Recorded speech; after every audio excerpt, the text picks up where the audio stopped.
Hello, you wonderful people, and welcome to another episode of Super-Fanta-Fi. This being a show, it's about TV shows of the supernatural, fantasy, and/or science fictional genre. For today's episode, I'm going to talk about the series premiere of Trickster. An interesting series premiere. A lot of interesting things went down in this episode, so let's break it down.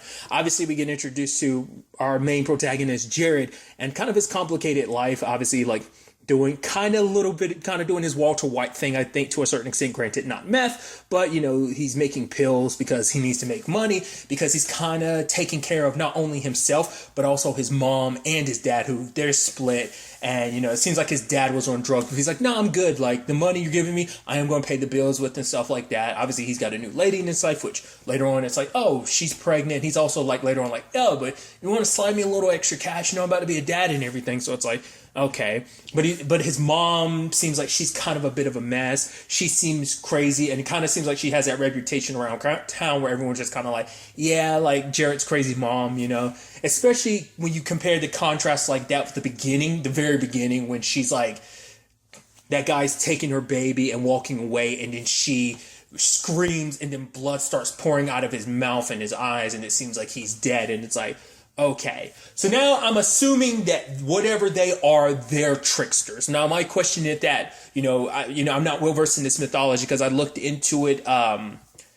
It's a specific mythology that this is pulling from, that obviously I'm not well versed in a lot of mythologies. I know a tiny bit about Greek. I know a tiny bit about Norse. I know a little bit about some of the, Shinto, stuff in, Japanese mythology, but, I'm not that well versed in a lot of stuff. So this, because immediately when I hear Trickster, my mind immediately goes, well, Norse mythology, it makes me think of Loki. And I believe it's Shinto. I could be wrong, but it might just be Japanese mythology in general, but I think it's specifically Shinto. Foxes are represented by being tricksters. I don't know if that, because obviously, foxes are always referred to as sly, but I don't know if that's just a Japanese thing, or is that, it seems like that's kind of an everywhere thing, but they might be the only ones that personify foxes as, tricksters. But it's also interesting too, because I'm literally in the process of beating Persona 5 Royal, because I'm like right there at the end. I'm literally at the final cutscenes and stuff like that.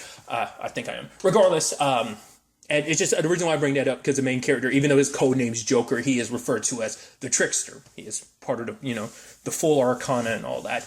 But regardless, tangents and all that. It's just, my point was like, that's where my mind went when I hear Trickster. So I'm curious, are they something else, something not human with the powers? Or are they humans that somehow got the powers? Like, I'm curious how that works. We went into this not. Even in the first episode, you're still unclear what that is. It seems like his mom has it, but obviously she's trying to live a normal life. Because it seems like his dad's normal, so it's probably just a situation of whatever she is, Jared's got it. So I'm assuming he's kind of got like a half situation in here. I mean, I'm using the name Trickster, but I don't even know if they're actually referred to as Trickster. Because, well, I would assume they are, because the name of it is Son of... The book that this is based on is called Son of a Trickster. So that might be implying some other things, but... I'm curious to immediately find out what that whole deal is, like, especially because home dude that his mom killed, we see him pop up later on, so maybe she didn't actually kill him, maybe she just kind of knocked him out, but even then it's like, why did it take him 17 years to come back? Like, why now? Did it take him that long to kind of put himself back together? Or has she somehow hidden herself away the entire time? Because he comes back later and he's like, yeah, man, it's crazy how much stuff in this town stays the same, changes, like... I'm curious, like, why he was away for that long, if he's still alive, or maybe whoever it is decided to take on that form because they knew how much it would bother Jared's mom. But circling back to the point I was making, I went on a bit of a tangent, sorry. But it's like, she seems like she's kind of a mess. I'm assuming she's like that on purpose, like... considering whatever world she's mixed up in, I think it's probably like the way you deal with that is by drinking, because it's a world that no one else is going to believe exists. No one else knows it exists. It probably exists outside, obviously, the realm of humans. So it's like we're on some like supernatural stuff. So you can't really rely on anybody. Maybe that played a role, how she handles and deals with that. Is she kind of a bit of partier? She's not, she's kind of like the cool mom, but by cool mom, she's like, oh, drinks and hangs out with your friends, but she's kind of irresponsible, which obviously makes Jared kind of have to take the responsibility, like I said, for both of his parents. So that situation with what was his name, Richie, his dog getting run over. I was like, honestly, I agree with Jarrett. Jarrett was telling like, I think thanks for saving me, Mom, but that was pretty cold. You killed the dude's dog. To be fair, his dog's name was Baby Killer. Okay. But you still kind of felt bad for the dog, and she's like, well, I saved your life or whatnot. It's just interesting. She knew exactly when to show up, almost being like, Richie, don't worry about it. I'll handle it. But Jarrett's worried because he showed up at Jarrett's job and is like, yo, instead of like the $2,000 your mom owes me, you now got to make it 3, and you got 3 days to figure it out. And he's trying to pump out the drugs and stuff like that, trying to make any extra money he can to kind of compensate that, because it's like, oh, this dude's a drug dealer. He even threatens like, oh, or, it's like the extra 1,000 was for like, the dog that got killed, but also like, it's like, oh yeah, give me my money or the next bitch in a ditch is going to be your mom. And it's like, Jesus. So, but as he's in the process of making some pills, he gets rolled up on by himself. He doesn't quite get it because he's like, maybe I was tripping. Like that's why I'm curious, like why it manifested itself. Like, I'm assuming it's the same dude who just turned into him, but I'm like, why'd you turn into him? I mean, I guess maybe it's just because Jarrett was the first person he came across. So maybe like there's a limit to the shape-shifting ability where it's like you need to be whoever you lock eyes with, you can shapeshift into them, but he hadn't run into anyone else at that time because that was his first time back in town. So Jarrett was the first person, so he took on that form, or I don't know, maybe it's just to make Jarrett feel crazy and just, I don't know. I'm sure it's all a game to him, so that's why I thought it'd be fun making you kick your own ass. Because another part of me was wondering, like, is it just that dude pretending to be him, or is this like a manifestation of Jarrett's powers or something like that? And it's just like his powers manifest like that. And I'm sure it's the former and not like what I'm suggesting. I was just thinking like maybe he's projecting and his powers manifesting like that, like almost like a persona. Got to bring it back there. It just like, it's almost like a persona that's there and like, oh, like you don't have control of me, so I'm going to kick your ass. Like I'm messing with you. Like maybe that's kind of how his powers manifest. But like I said, I think it's more so like the form of just the dude messing with him, but we'll see. There's also the strange girl that lives next door that's from the Foster family. Like when he sees her, like there's kind of like this glowing aura to her. And it's like, oh yeah, this is like moose meat I'm throwing out. She's like, this is a Foster family situation. And even him being like, wasn't your hair blue? She's like, yeah, life moves fast. And he's like, yeah, I get that. I'm like, she's literally only like, that's the only interaction they have in this episode. But I'm like, all right, I don't know whether she's something special or is it just like, she's just, like, oh, like, I'm curious what they end up doing with her. Just like the fact that her hair changed color made me think, like, maybe there is something to that. Maybe it's not. I don't know. They might be kind of going, wasn't her name Ramona from Scott Pilgrim? Like, because her hair changed color, like, all the time throughout the movie, because I've never played the video game, nor have I read the original comic book that it's based on. But, yeah, I just thought that was interesting. And it's like, she's like, well, I'll probably stick around till Thanksgiving, And he's like, well, you can just believe whenever you want to. She's like, yeah, can't you? And he was like, wait, what? And she walked away and I'm like, does she know more than she's letting on? Or is it just kind of like, well, you have a lot more freedom than you think you do? I don't know whether that's just like a teen situation she was referring to, or it was like, you have a power that you don't recognize. Maybe she recognized it in him that he didn't, but he doesn't recognize it in himself or see it in her. Like it's the first episode, so I'm drawing a crap ton of conclusions that will most likely end up being false. But it's just speculation on my part about a lot of this. I also love how Jarrett spent so much time worrying and stressing about the Richie situation just for that to kind of get settled on it. Like the moment he came out of Jarrett's mom's room with the hammer, I was like, oh shit, because at first I was like, is that actually Richie or is the real Richie dead and this guy, the Trickster's impersonating him to kill her? But it's like, oh no, she's actually fine. And it's like, oh, he went through all that trouble stressing about getting the $3,000 that his mom was like, oh no, we settled that already.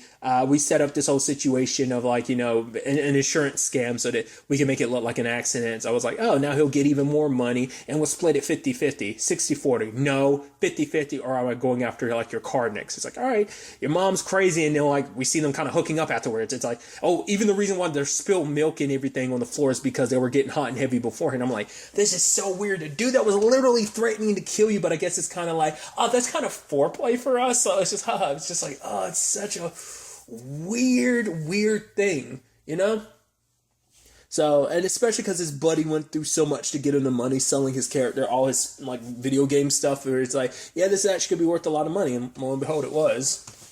They are setting up this interesting background thing I thought was kind of interesting, that basically like there's like an oil company, it seems like, kind of doing its thing in town, and like we see the trucks passing through. Even the next door neighbor was like, oh yeah, like that basically there was a correlation between like oil and gas companies coming into a place and then violence against indigenous women. So there's a correlation there. So I thought, I mean, not that it's interesting, but it was like, it seems like that's setting up a storyline, because even his buddy was like, yeah, looks like they're probably going to bring some change to the town. And in what way, what kind of effect that's going to, whether that's what's going to be eventually a main plot thing or whether that's always just going to be a background thing, we'll have to wait and see. And then there's also that situation with that talking bird that Jarrett runs into later on. He's like, oh, I didn't know you were the sentimental type. He's like, well, I'm tripping right now. You're not real. I'm tripping right now. He's like, no, you're not real. I'm the one that's tripping right now. And he gave himself a specific title. He was like, I'm this. You've never talked to one before. I don't know whether that's supposed to be because at first when the bird popped up, it was after Home Dude was there. So I don't know whether it's like, is that what he really looks like? You know, he takes on the form of a human, but maybe the bird form is what he really like. Because I was wondering, is he kind of similar to like a witch's familiar? Is that kind of what he's supposed to be, or is he just kind of like maybe like, you know, like a messenger for like maybe the gods in this mythology or something? I don't know what to make of that. I don't know whether that is the dude or whether like that bird represents the dude. It's kind of like, yeah, when I need you to do stuff for me, I send you out. So he's like messenger for that dude. Like I said, a familiar, or maybe he is that. I don't know. Because, I mean, could we mainly see him turn into people and not animals? Because obviously when Jarrett's mom attacked, you know, well, Maggie, I should start calling her. When Maggie attacked him in the at Jarrett's job, he shifted into someone else, but she was like, obviously she doesn't know, because it's so, like, when you look at her in some moments, she seems kind of crazy, wild party animal, but then there's other moments in the episodes where she's a lot more collected, and then just, I guess maybe after getting Jarrett fired, she kind of came down a little bit. So in that moment, that scene they're together, he was like, did you ever think about what your life would be like if you didn't have me? And she was like, you're really asking that question, you idiot? And she's like, did you ever think about, you know, not having a crazy mom like me with anger management issues? And he's like, what do you think, idiot? So it seems like those moments are probably like far in between of just her just kind of being semi-normal and just kind of not all over the place. We'll have to wait and see. But obviously for Jarrett, it just feels like he's going crazy. I mean, it's not like he's the only one seeing this, because even when at the party, his friend was like, yo, I could have sworn I just saw you in the kitchen. So he saw the other Jarrett that was kicking it around. I guess it just happened so fast and people are partying, so no one else is kind of noticing it. But regardless, like I said, at this point, it's just a whole bunch of speculation, because honestly, I have no idea what's going on. I can't really make heads or tails of this. I mean, because we're only like getting little taste here and there of like whatever this other supernatural side of things are.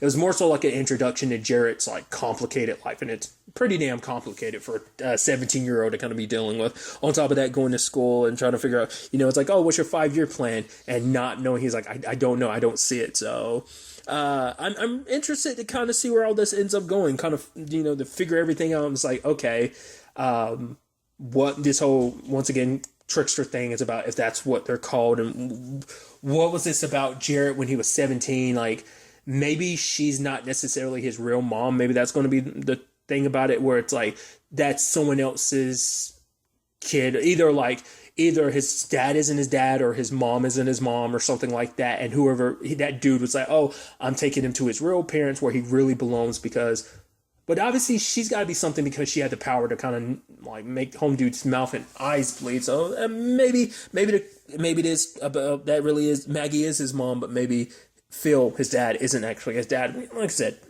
speculation. We'll see. Obviously, I'm coming to this late, so like, at least here in the States, because obviously it's already been out, and because this is a Canadian show, so I think the entire season's already done. I believe, I could be mistaken, but obviously, like, episode 2 came out this week at the time you're recording this, so I'm gonna jump on that sometime after this. But I'm interested to see where it ends up taking us. But really, that's all I'm going to talk about. Till the next time we meet, be happy, be safe, live life to the fullest, and enjoy it. Good day, and goodbye.